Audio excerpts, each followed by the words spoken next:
Yurtimiz bo'ylab o'tkazilayotgan Voice Up inklyuziv yoshlar oromgohi haqiqatan ham bugun yoshlarni g'oyalari real loyihalarga aylanayotgan maydonga aylanmoqda. Men o'zimni kiberqalqon loyiham bilan qatnashdim va bunda menga hakimlar hay'ati juda ham a'lo baho qo'yishdi. Men bundan juda ham xursandman. Fikringni ber oromgohida yosh oila sifatida ishtirok etdik. Bu yerda sharoitlar juda ham zo'r, atmosfera esa alohida mavzu. Men o'zim yosh onaman. O'ylardimki, ona bo'lganimdan so'ng men loyihalarda ishtirok eta olmayman va menda imkoniyat yo'q deb aslida xato o'ylagan ekanman. Bizda hammasi zo'r.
yangi g'oyalarni ilgari surishga, tashabbuslarni ilgari surishga ovozingni ko'taradigan bo'ladi. Shuning uchun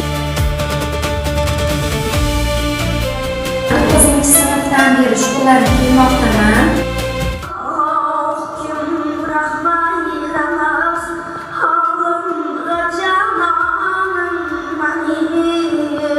katta rahmat, sizlarga ijodiy omad.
Men to'g'risini aytsam, mana shu oromgohda ishtirok etayotganimdan juda ham xursandman.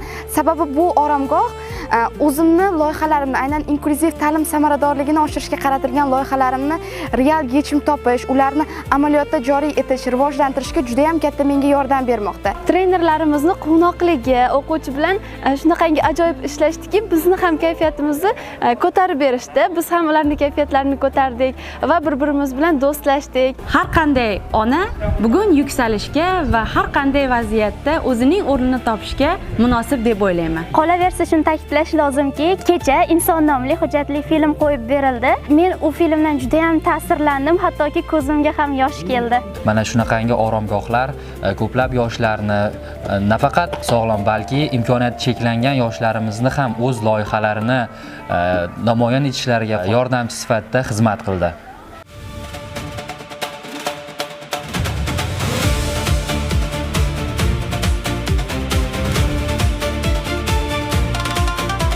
Bizning jamoa Tiki. Bizning shior hamisha olg'a. Ketdik.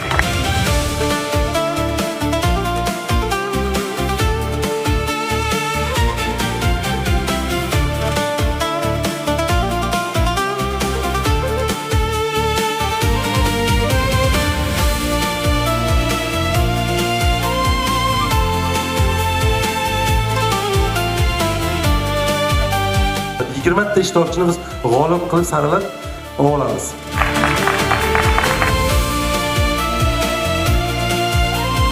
Unda barnamuz modelini ishlab chiqish maqsad qilib belgilangan. Tayyor bo'lgandan keyin o'ylab qo'yilsa, biz psixologlar yordam beraylik.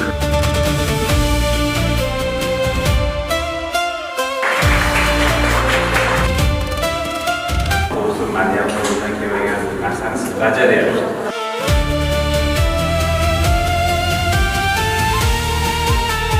obodonlashtirish ishlarini qilishadi.